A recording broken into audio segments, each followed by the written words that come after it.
children service comes in, I have to move. And plus, here, see the logo where it is? If it's not center right, and then the service arrays kind of the image of when they go to read, that image is going to be on top. Yeah, there's a lot of things, little details you have to pay attention to.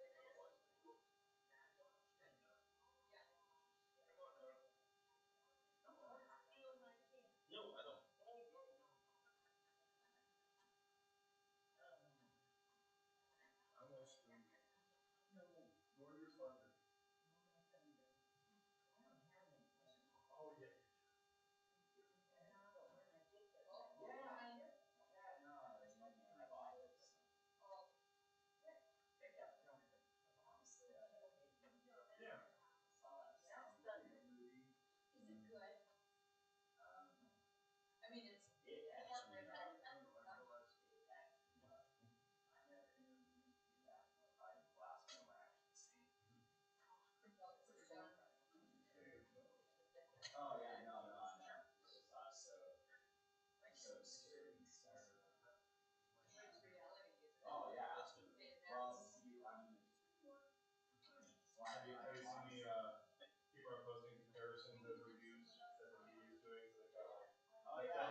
Welcome back. Again, I am trying to get all of the juice out of these batteries, so they're going to die at some point. I have the replacements up here, so just when the sound cuts out, that's why that happened. So, warning ahead of time. All right, we are on handout 6. There's some back on the chair if you don't have one. Again, we're in part 2 of the Augsburg Confession now, so these are where we are addressing the practices that we have practically changed in the course of the Reformation and explaining why we changed them. And again, it's not that we're doing anything new, it's that we're going back in church history and we're trying to recover ancient practices that Rome has split away from. And so the whole point of part 2 is, again, making this case we're not inventing new stuff. You're the guys who have invented new stuff and you split away from the historic practice. We're just trying to get back to that. And so these are the things we've changed and why. So last week we talked about communion in both kinds, because again, that's been a thing throughout most of church history until like 1250, I think, is when Rome made the decision that the laity could only receive the bread slash body, and then the wine slash blood would be reserved for the clergy. And so when the Lutherans started giving communion in both kinds again, I believe Melanchthon was one of the first laymen to receive the wine and communion in Germany for like hundreds of years as the Lutherans brought it back, and Rome is freaking out. And again, they don't really have any good arguments or support for it. It's really just, hey, we said that the laity can only have the bread. Why are you giving them the wine? Stop it. We say so. And we're just like, well, up until 1250, everyone received the wine, and you just changed it for no reason. The people in the East are still receiving the wine, so I think it's on you. But Rome doesn't like to have their authority questioned, and so they just refuse to back down from it. Nowadays, they kind of have backed down. And again, it's like, according to Trent, they're still supposed to only give the bread to the laity, but as of Vatican II, I believe they've reinterpreted Trent to where now it's under the bishop's discretion for his entire diocese. So whatever your bishop likes, that's what the whole diocese does. So you have Roman Catholic churches where people receive communion in both kinds. You have some where the people still only receive it in one kind. It's really just up to the bishop. Which again, it's if you look at Trent, Rome is kind of going against Trent, but Rome will not admit that they did anything wrong in Trent because that's part of their whole spiel is that we'll never do anything wrong and we'll never make a mistake. And so they've reinterpreted Trent. So yeah, Vatican II, they said, oh, well, when we wrote this in Trent, what we really meant was, so they do revisionist history to change things without admitting that they're changing things. And so now it's not uncommon to find Roman Catholic churches where they give communion in both kinds, and they'll insist that they're still in line with Trent because Trent gives, it's like the wording in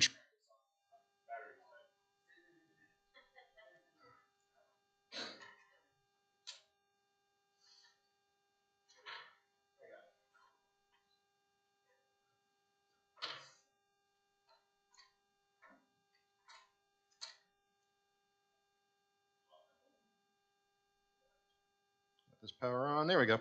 Yeah, the wording in Trent is something like the laity should only receive communion in one kind, but there are special circumstances where they may receive it in both. And it maybe outlines exactly what those special circumstances are. But if you read Trent, like the plain language is the laity really should only be getting communion in one kind. And now, as of Vatican II, they're saying, oh no, they can have it in both kinds as long as the bishop approves. That's what we meant in Trent, and it's just all a mess. But we're done. That was Article 22. We finished that, so I'm going to try to get off this tangent now. Oh, yes.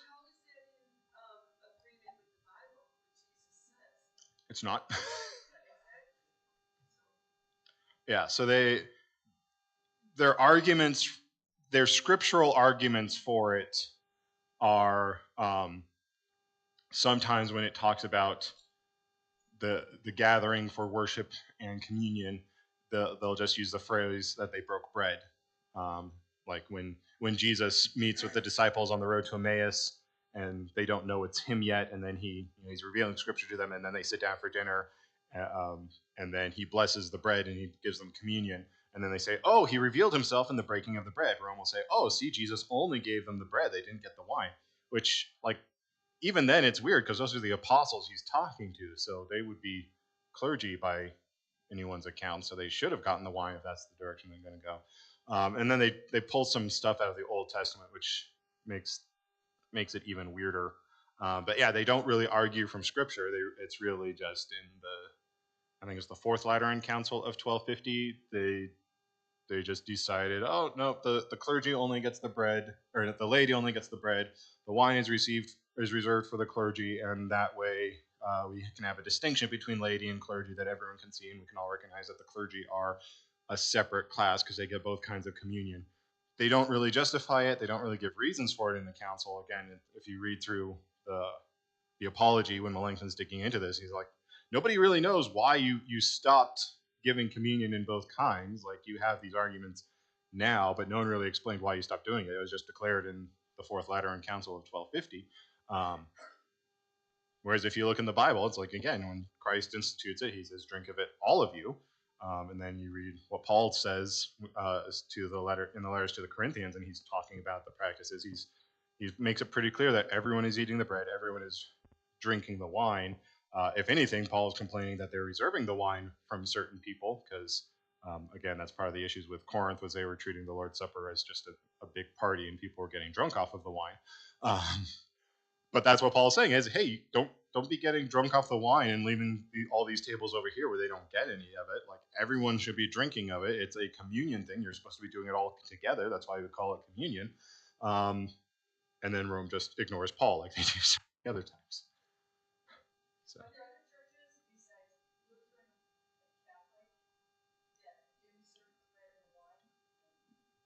Yeah.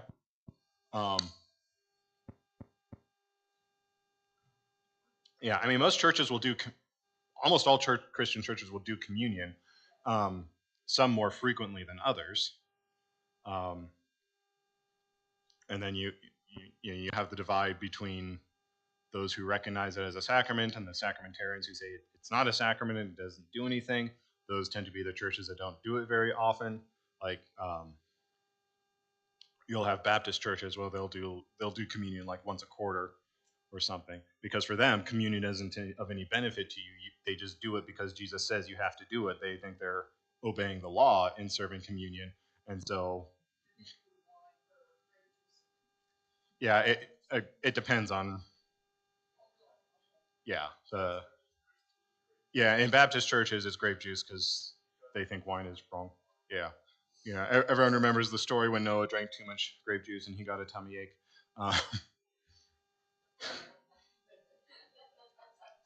Yeah.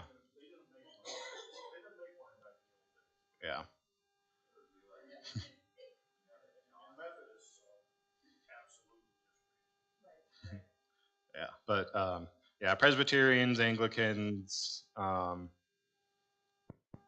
they'll usually use wine. It's when you get into the American evangelicalism that you have the whole teetotaler movement where they'll insist you have to use grape juice instead of wine. Mormons use bread and water. No coffee. And like I've listened to testimonials of like ex-Mormons, and apparently they just, like, when it's a communion Sunday, they just go down and they buy loaves of Wonder Bread at Walmart, and they just, like, they carry this tray with a slice of Wonder Bread on it down the aisle, and you just, like, tear chunks off of this slice of Wonder Bread, and you drink a cup of water. Yeah, it's like, okay, yes.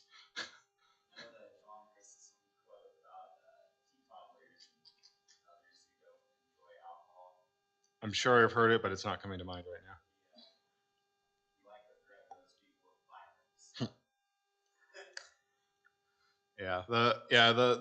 The grape juice for communion thing, like, it's not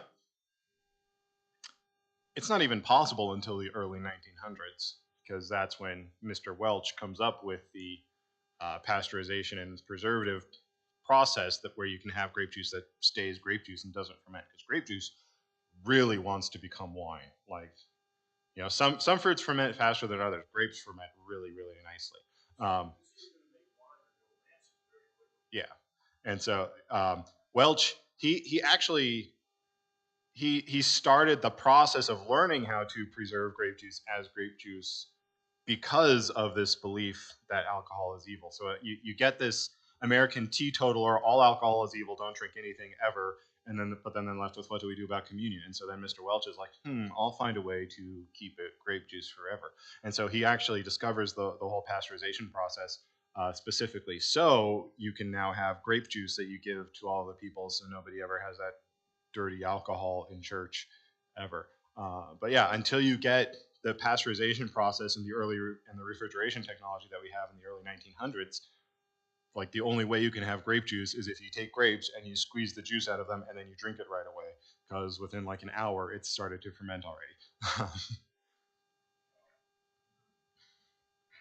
So yeah, that is like textbook eisegesis, where they came up with this idea independently, alcohol is bad, and then they're like, oh, we have all these texts talking about alcohol, we need to figure out how we can reinterpret these so that they're not advocating drinking alcohol. And so now Jesus goes to Cana and he turns the water into grape juice, and everyone's amazed. It's like, oh, you must see, they're really impressed that they were so rich that they were able to fresh press all of those grapes and give people grape juice instead of wine like the common people would have had, because wine is how you preserve grape juice.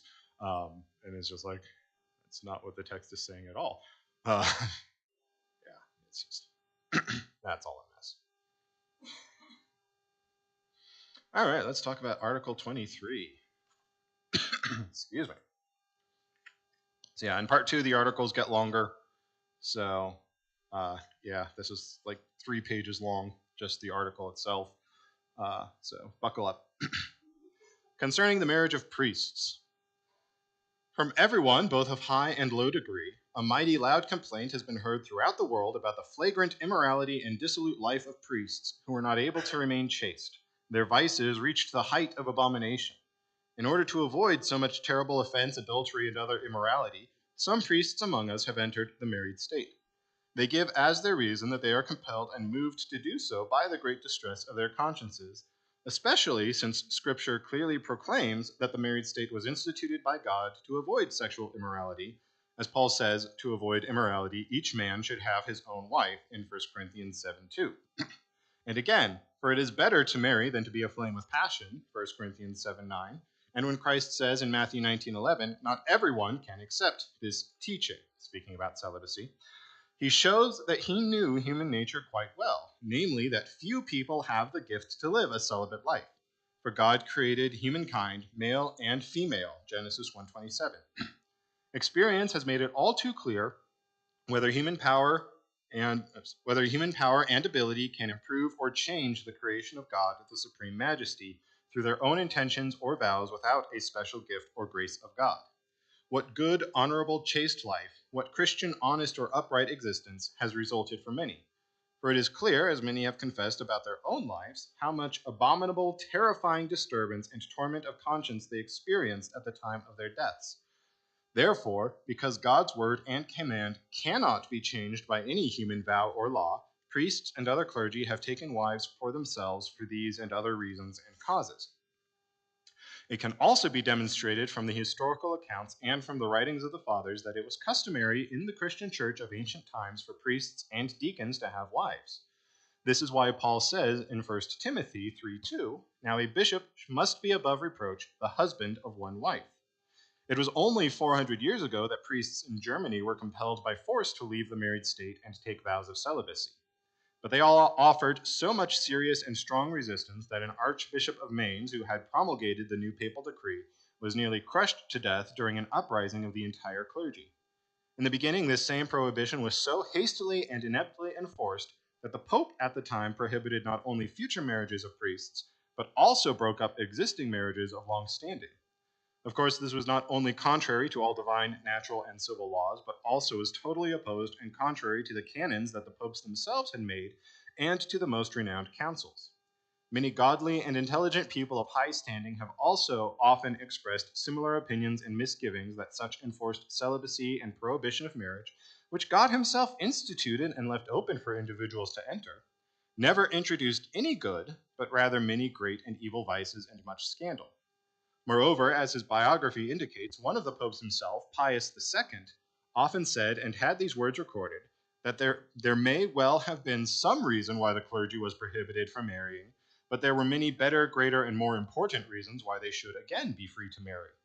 Undoubtedly, Pope Pius is an intelligent and wise man who made this statement because of grave misgivings.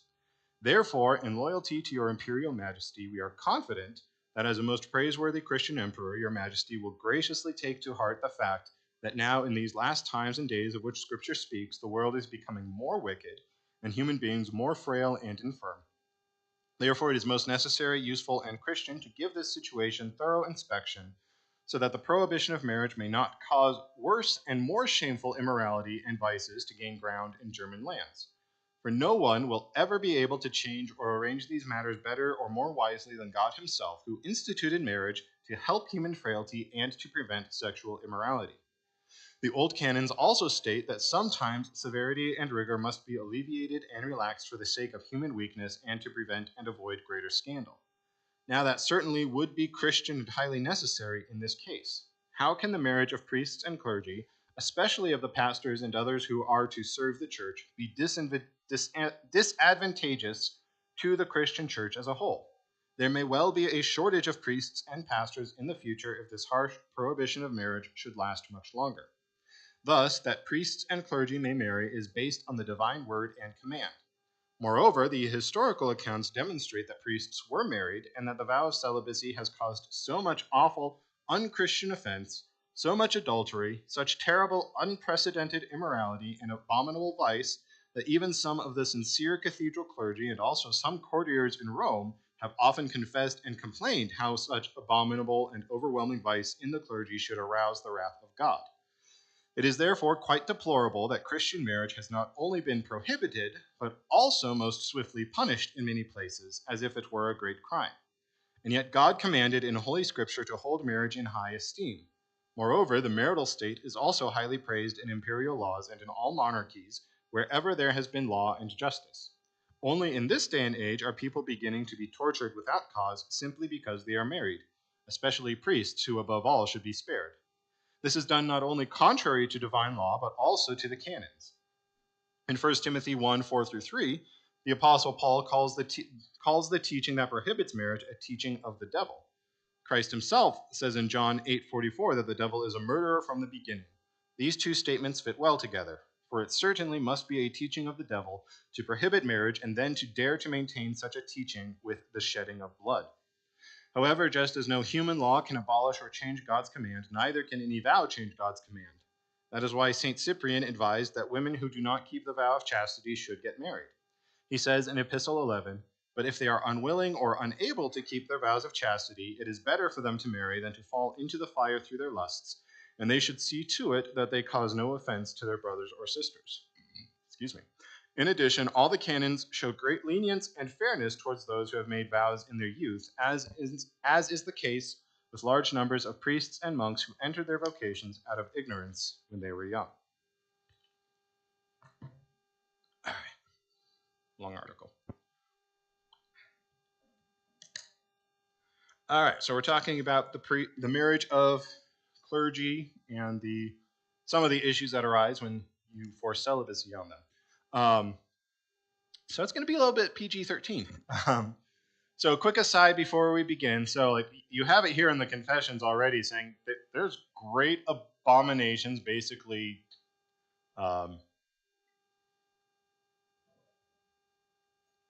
taking advantage of people happening among the clergy, basically, even 1530s when the Augsburg Confession is being written, and it has been going on long before that. It's kind of an open secret throughout everyone that the priests are not as holy and pious and celibate as they present themselves. So we are going to talk about that, but just as an aside that yes, this is an issue in Rome, but it is not only an issue in Rome. So we need to make sure we don't get on our high horses. It is especially egregious, all of the sexual abuse cases that have come out in the Roman Catholic Church in the last couple of decades, and it's extra shocking because these are men who are supposed to be better or more holy and not doing this sort of thing. But it's not a Catholic-only problem.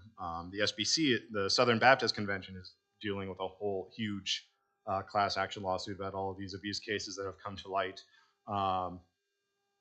these abuses have happened in the LCMS. I remember when our ancestors first came to America from Germany, our bishop at the time was Martin Stephan, who was sleeping with all of the maidservants in his household, telling them that God would give them special graces if they would sleep with him. It was one of them. One of them got pregnant, and she confessed it to Walther. And Walther's like, "What? Our bishop is doing what now?" And so then we kicked him out of town. We sent him up the river to Illinois because that was the closest thing to hell we could think of at the time. And that's when we said, all right, we're not having bishops anymore because we don't want anything like that to ever happen again. So that's why we have presidents now, not bishops.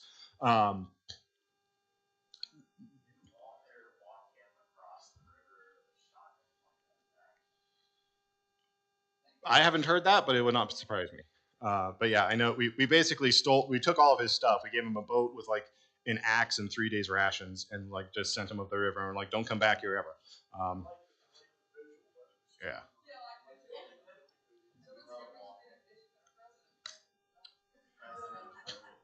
Yeah. Yeah.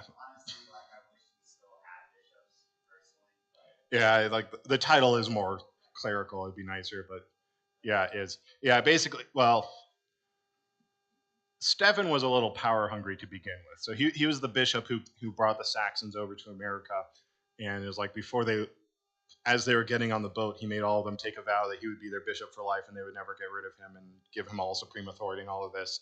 And then they came to America, and he did the thing where he's like, he was basically going, I'm the bishop, you need to give me all your money, I can manage it better than you. And then he was embezzling it and giving himself really fancy home decorations while everyone else was in abject poverty. And then he tried to make a sex cult for himself, and that was the last straw. And yeah, so basically our experience with Bishop Stephan was just so terrible that we were just like, all right, no more bishops, we're going to have presidents, this is America. So yeah, our DPs do the same job of a bishop. Basically, we call them district presidents instead of bishops. Matt Harrison is the president of the LCMS. He's not the archbishop of the LCMS, and it's really just Martin Stephan turned us off that term. So yeah, on the one hand, like the pastoral office in itself, because it is a position of authority and it does give you influence over people, it's always going to attract people who are going to misuse it. And you also have the issue of power corrupting maybe people who didn't have that intention in the first place. They get the power and the influence, and then it's able to corrupt them. So while Article 23 is throwing a lot of barbs Rome's way, it is not a strictly Roman Catholic problem. This is something everyone needs to be aware of at all times, and we all need to call it out as bad whenever we see it. So that's our little aside, because we're going to be throwing a lot of stuff at Rome's way, but remember, this is not strictly a Roman problem. It happens in other denominations as well. Yes, human problem. But yeah, the priests were not acting so holy. So like I said, it was kind of an open secret. Like, yeah, there was this expectation the priests are going to be better. They're going to be completely celibate. They're not going to abuse their positions at all. But like, kind of how it is today. We still have the jokes about the priests and the altar boys. They had those jokes back then because it was happening back then. You have the church has insisted on celibacy for all of their clergy, and so they take the vows and then they don't really live by them. So yeah, they're you have letters from like roughly 1000 AD of various monks writing to the Pope. They're having lots of gay orgies in the monasteries. We should like do something about this, because if you're a gay person in the time before there's gay rights, and then it's like, oh well, I can just join the clergy and they're expected to be celibate, so no one will question why I'm not married. You just had a lot of people who went and became monks because of that reason, and then you have a whole bunch of monks who have this particular inclination all living together in close quarters, and it kind of becomes a recipe for disaster. So it's not new in 1530. It goes back a long time. But it's as much as Rome is putting on these airs. Oh yes, we're all celibate. We're above the desires of the flesh. We're just better than you. Like everyone knows, you're not that much better. And it's not just homosexuality. Like you have basically priests who have families. They're just not married. But they have their mistress who lives at home, and like everyone knows that's the priest's mistress. They have children together. The children are in the priest's will and all of that, but they're not married because that would be wrong. So yeah, Rome has just set up this. Oh yeah, having an illegitimate family, that's way better than being married because reasons. And we're just like, why are we doing this? Yes, Walt.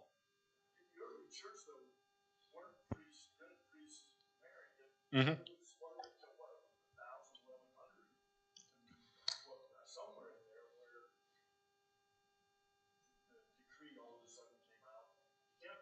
Yeah, yeah. Again, this is an invention from Rome that they've added way later based on their own special revelations, not anything biblical or in church history.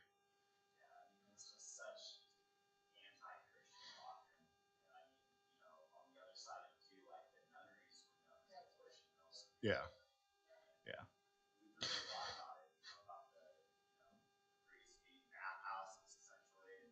yeah,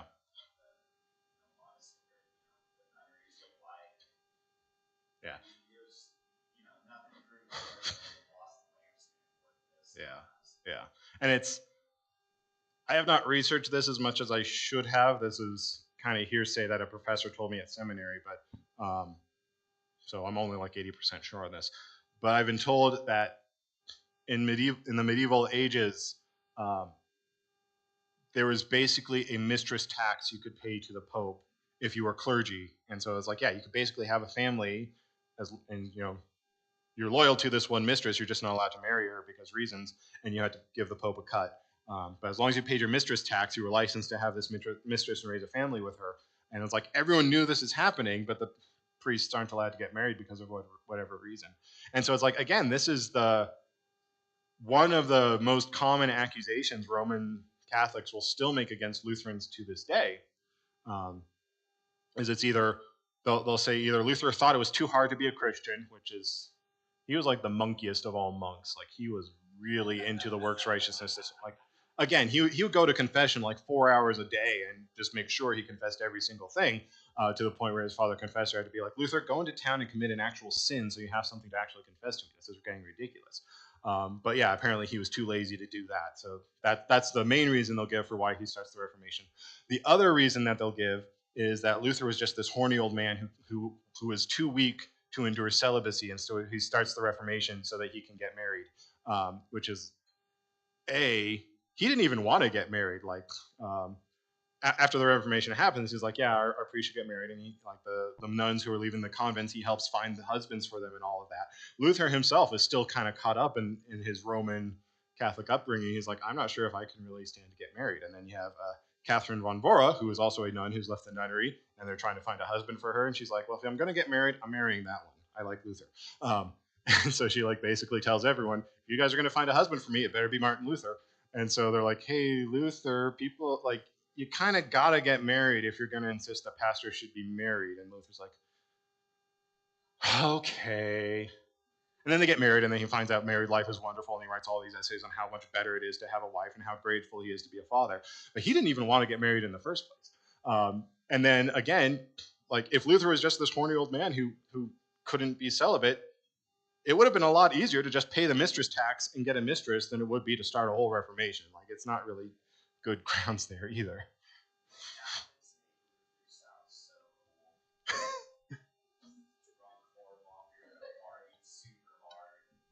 Yeah.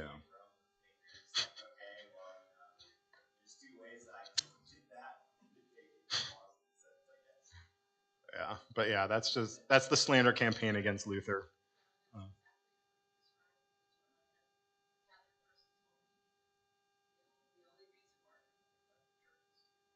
yeah, yeah, because why let facts get in the way of your narrative? So yeah, so everyone knows the priests are up to no good. There's lots of historical writings up to this point already. Yes, Caesar.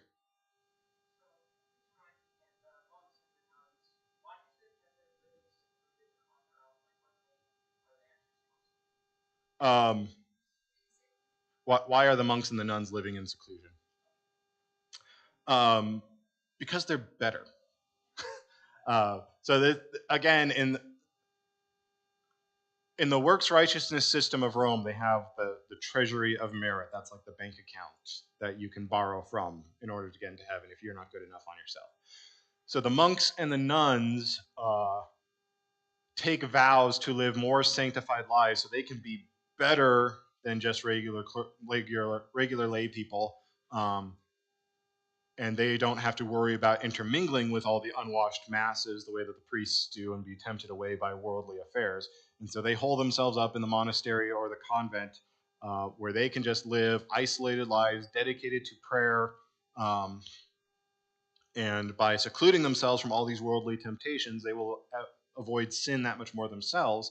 And then they dedicate themselves to praying for the city around them. And this is their outreach, is that they spend 6 hours a day in prayer, and because they've already limited how much sin they're doing because they're not tempted by the world around them, so they're a pretty good balance with the treasury of merit. So now all these prayers they're doing are giving excess into the treasury of merit so that all the unwashed masses out there can borrow from that to help get their way into heaven. So that's their mission field, is they avoid sin as much as possible so they won't take any money out of that treasury, and then they do lots of prayers and rosaries and pilgrimages and all of that to add to that treasury so that the funds are available for Rome to then dispense out to the people who buy their indulgences and such.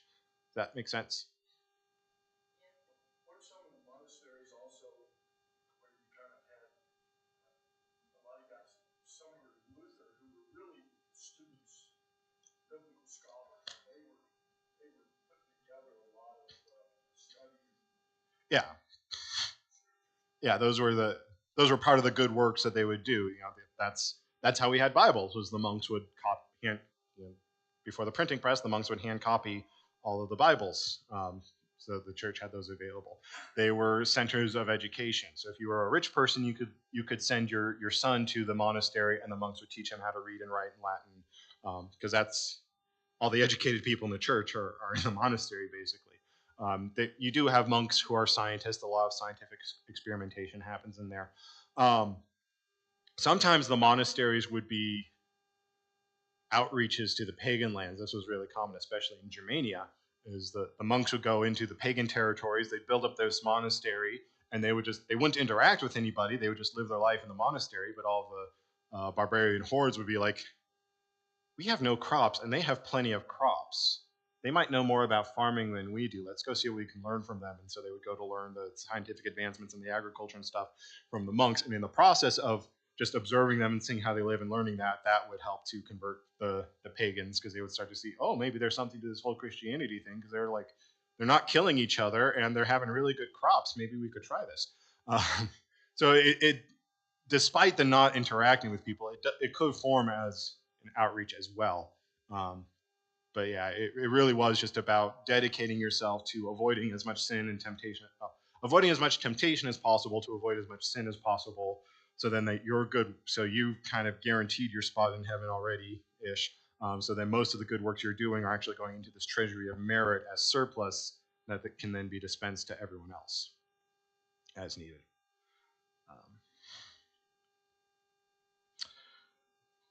So we're making the point here that if Rome would allow the clergy to marry again, it wouldn't solve every issue in this area, but it would solve a fair amount of them. Because again, scripturally, that's what it says. Paul says, it's better to be married than to be burning with passion. If you can't restrain yourself, then do it within the institution of marriage, because that's part of why God gives us the institution of marriage. So instead of having all of these monks and priests paying their mistress tax and having illegitimate families on the side, why don't we just let them get married, which is instituted by God in a sacrament in Rome, so that it's a legitimate family? Like, practically speaking, not much is going to change other than maybe the Pope isn't getting the mistress tax, if that's a thing that actually happened. But make that marriage legitimate. Let those children be recognized for who they are.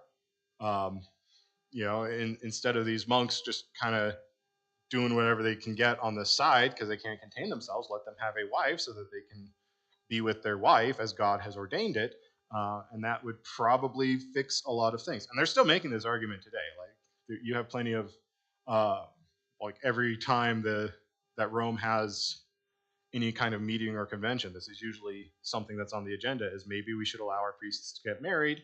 That would solve a lot of issues, and it might make the office of the priest more attractive to young men who aren't sure if they're strong enough to endure celibacy, but if they can get married and be priests, why not do that?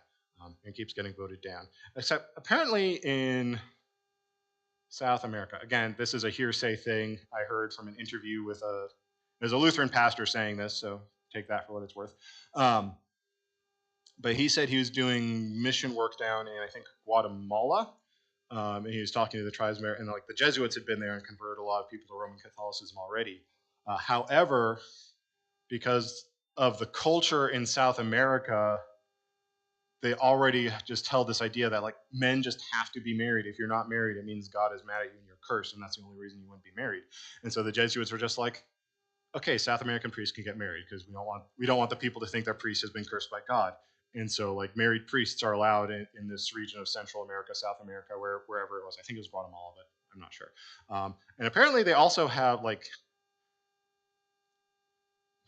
he saw statues of Mary with multiple children on her lap, which is really weird for Rome. And apparently it's because culturally they really recognize that children are a blessing. And so if a woman only has one child, that means they're cursed by God. And the Jesuits were like, well, we don't want them to think Mary is cursed by God. So yeah, we'll affirm that Mary had other kids in South America for the sake of this culture. It's still a Marian dogma that you have to hold a Semper Virgo, and she never had any other children, or else you're not a Roman Catholic, except for in South America where we'll just change our theology to fit with the culture, and that's fine. That's also Jesuit. Yeah, Jesuits.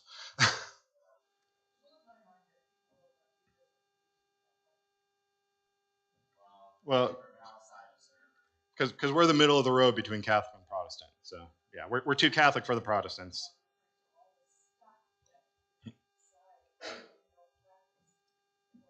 Yeah.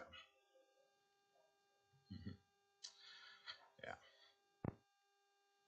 So yeah, Augsburg Confession. Well, in the Reformation, we were probably better for our priests to get married. So they started to allow priests to get married, and then the Augsburg Confession comes along, and so we have to say, yeah, our priests are getting married.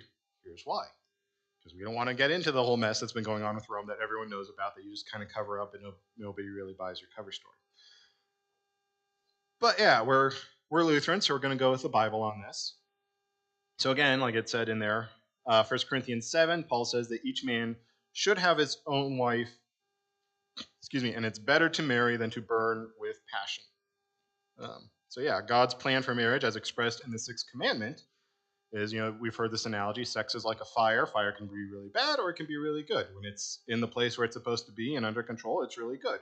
So marriage is the fireplace where that fire can happen, so it can warm the house, it can cook the food, it's beneficial for everyone, rather than hey, let's have a gay orgy and pay our mistress tax and create a wildfire out here where it just causes destruction and issues and harm.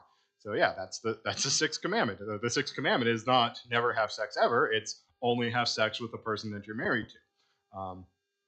You get that in Hebrews as well. Let the marriage bed remain undefiled. You don't really have anywhere in the Bible that says marriage is bad. You do have some verses that will indicate that celibacy is better, and we'll talk about those, but the constraint is always if you are actually able to remain celibate. And all of the verses that advocate for celibacy, there's always that caveat, only if you can actually endure celibacy. You don't pursue celibacy if that's not your inclination. If you have those passions that you can't contain, it's better to be married and have those passions in the place where God has ordained them to be. So yeah, it's just, again, looking at this situation with Rome, it's like you've got all these priests who have mistresses and families, and they're basically married. They're just not married for whatever reason. Wouldn't it be a lot better if they were just married and it's no longer a scandal? What's going on here, Rome? So then Rome will try to counter, looking in the 1 Corinthians passage. So let me pull it up here. Because here Paul does advocate for celibacy, but again, we need to put it in the context. So if we look to 1 Corinthians 7, so you get to 1 Corinthians 7, verses 6 through 8. This is where Paul says, now as a concession, not a command, I say this, I wish that all were as I myself am, single, but each has his own gift from God, one of one kind and one of another. To the unmarried and the widows, I say that it is good for them to remain single as I am. So that's kind of the proof text for Rome there. It's like Paul says it's better to remain single. Our clergy are supposed to be better, so they need to remain single. And so, yeah, it is, in a sense, it's better to remain single for the sake of the kingdom, for the sake of ministry. If you're a missionary and you have a family, it becomes a lot harder to pack everything up and go down to Africa than if it's just you packing up and going to Africa and not worrying about inconveniencing your wife and kids. If I were a single pastor, yeah, sure, I could spend more time to the study of the word instead of exhausting myself running around chasing Lydia and trying to get a diaper on her and dealing with Magdalena who has a migraine and just can't function that day. So in that sense, yes, it can be better for the ministry if you remain single, but it needs to be balanced by verse 9, where Paul then says, but if they cannot exercise self-control, they should marry, for it is better to marry than burn with passion. So yes, celibacy is better if you can actually live under it. But if you are not wired for celibacy, it is much better that you be married and, again, keep that fire in the fireplace where it belongs, rather than insisting you're celibate when you aren't wired for that and you gotta do things and then you end up having the fire outside the fireplace and risking a wildfire.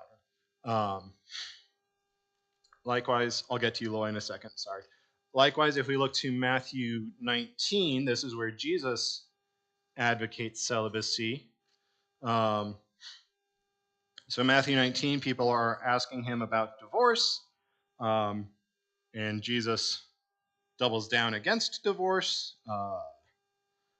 He quotes Genesis, so that therefore a man shall leave his father and his mother and hold fast to his wife, and the two shall become one flesh. So they are no longer two, but one flesh. What therefore God has joined together, let man not separate.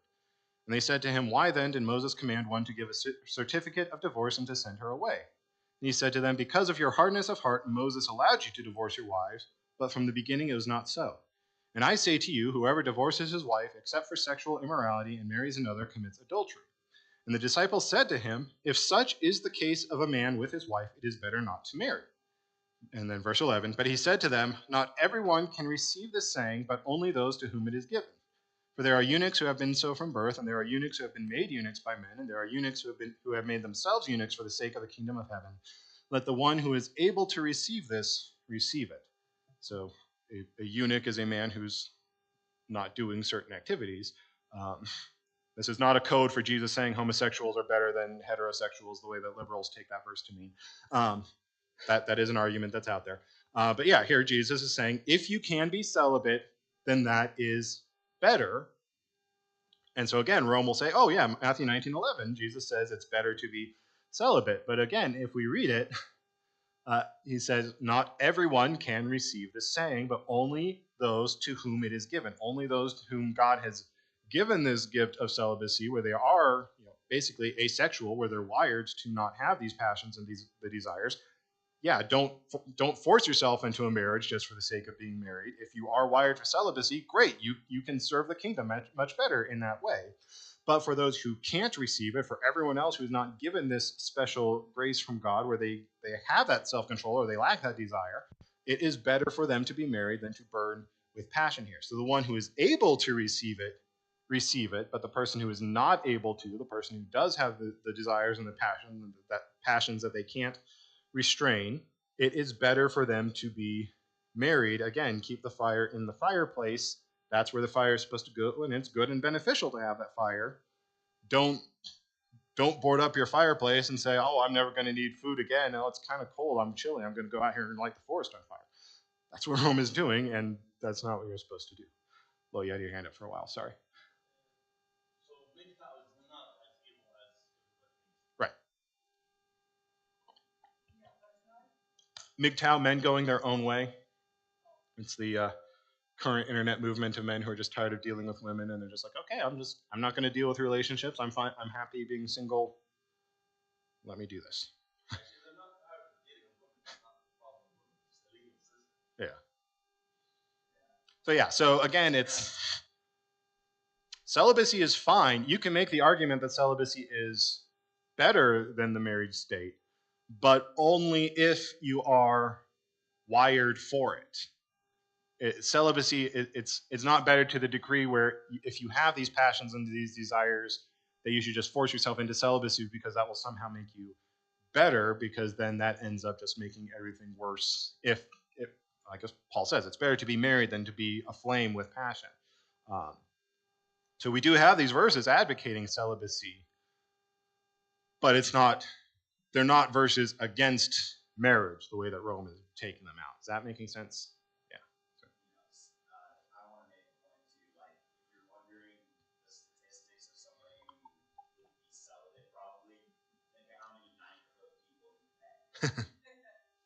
Yeah. With celibacy, I don't know, before you were married and child, Mhm. it's a whole new ballgame, isn't it? When you're gonna counsel somebody, Yeah. it's book learning versus Yeah. dynamics. Yeah. Yeah. Yeah. I've experienced. You all have had more experience being married than me. Not Chris, sorry. Most of you have had more experience with being married than me.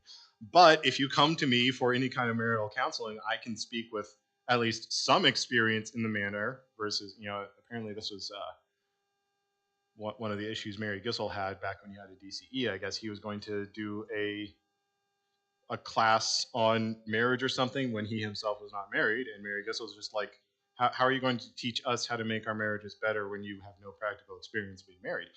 Um, it does raise some issues. Yeah. Joyce, you had a hand up? I have a very, very good friend who I went to high school with, who became a priest, Mm-hmm. which made his mother just so happy. Yeah. And Because what mother doesn't love learning? She'll never have grandkids. Sorry. but he had been a priest for better than 7 years. And the nun that worked with him in going out, they fell in love. Mm. They went to Rome to get it done out. Hmm. And they did. He is now a Lutheran minister, and she's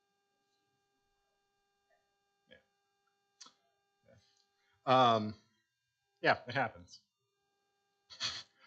Do you ever see the movie Nacho Libre? Comedy with Jack Black. He's a monk in Mexico, but he's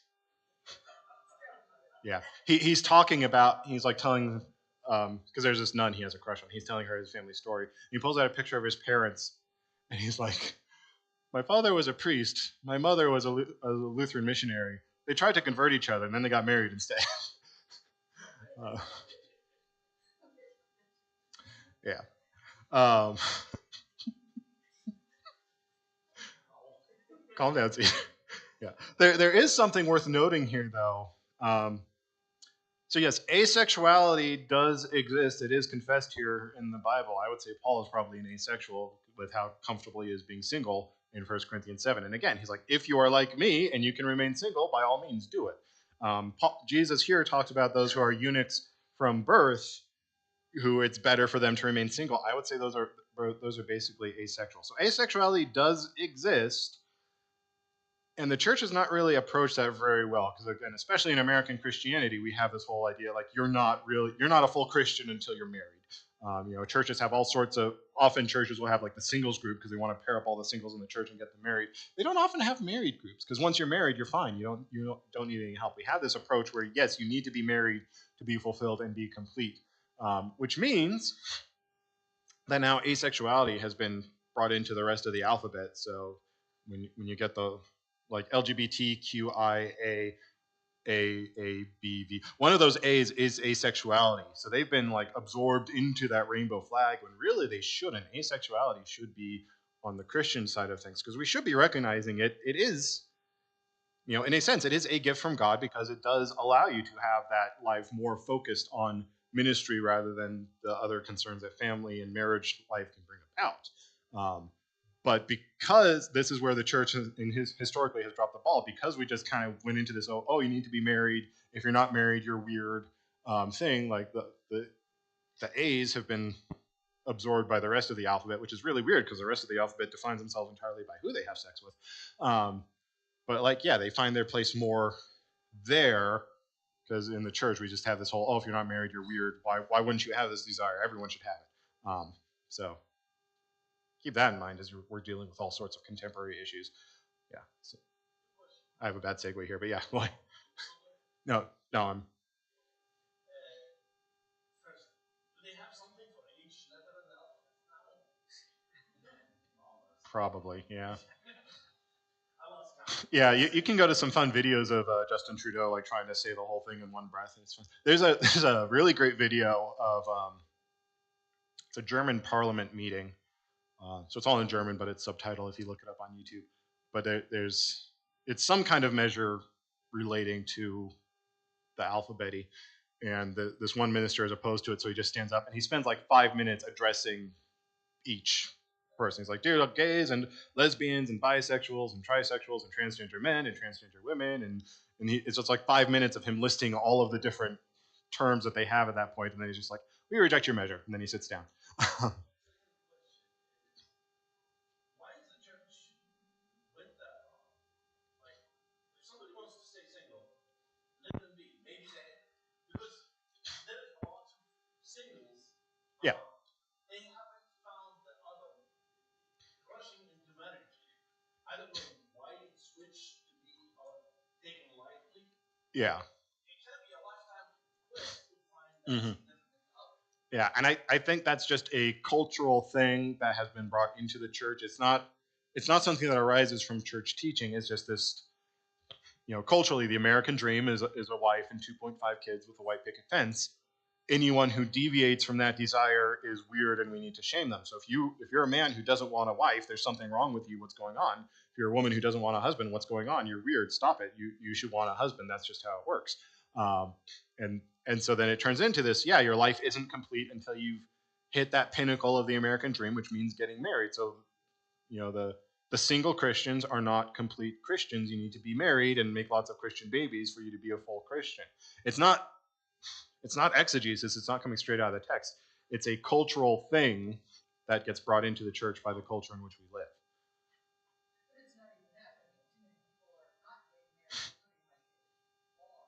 Yeah, well, yeah, that's because we had a wonderful sexual revolution in the 60s. And look where it's got us.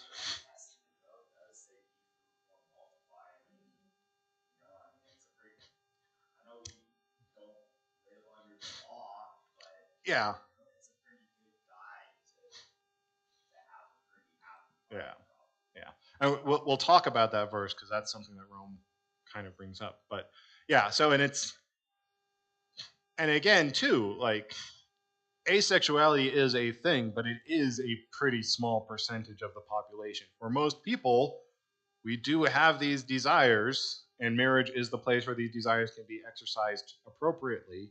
And so, I don't know the actual percentages, but if 97% of people are not wired for celibacy, that does make marriage the norm. And so when people are not in that norm, it's either, okay, they're either the 2% who are asexual and they are wired for celibacy and they don't have these desires and they should be fine with that, and we need to be accepting of that. Or they're like the 1% of people who really want to get married and they just can't find anyone. So hey, I know a nice girl who might like to meet you. Let me set you up because everyone likes to play matchmaker too. It's like, yeah, we have this command to be fruitful and multiply because 97% of the population, that's how we're wired, and we should be fruitful and multiply. So that's a really good command for us. But that, the anomalies do happen. There are those outside who just don't have that desire for one reason or another. And again, 1 Corinthians 7 and Matthew 19 affirm that that's okay. We don't need to give them over to the alphabeti. We should be welcoming and accepting them in the church and not trying to make them think that that's weird. But then just our culture gets in the way of that. So I think we're at time. So make our mark here. We'll pick up at Marriages from God next week. And we'll probably be on this one for a while because there's a lot of text to work through. But yeah, I will pray us out, and then we can get ready for the service. Heavenly Father, we thank you for the gift of marriage, for the gift of families, of spouses and children and parents, and all of the joys that can come from it. We also thank you for the gift of singleness, that you have ordained that life for some, and we ask that you would help us to find our satisfaction and our peace with wherever you have placed us in life, knowing that wherever we are, it is according to your good will, and you will work it towards our ultimate good in the end. Please bless us as we are about to participate in the worship service, where we once more receive your free gift of grace and forgiveness and the strengthening of our faith in this life. Help us to live as your people, as your hands and feet out here in the world until the day that you call us home. We ask all of these things in your name.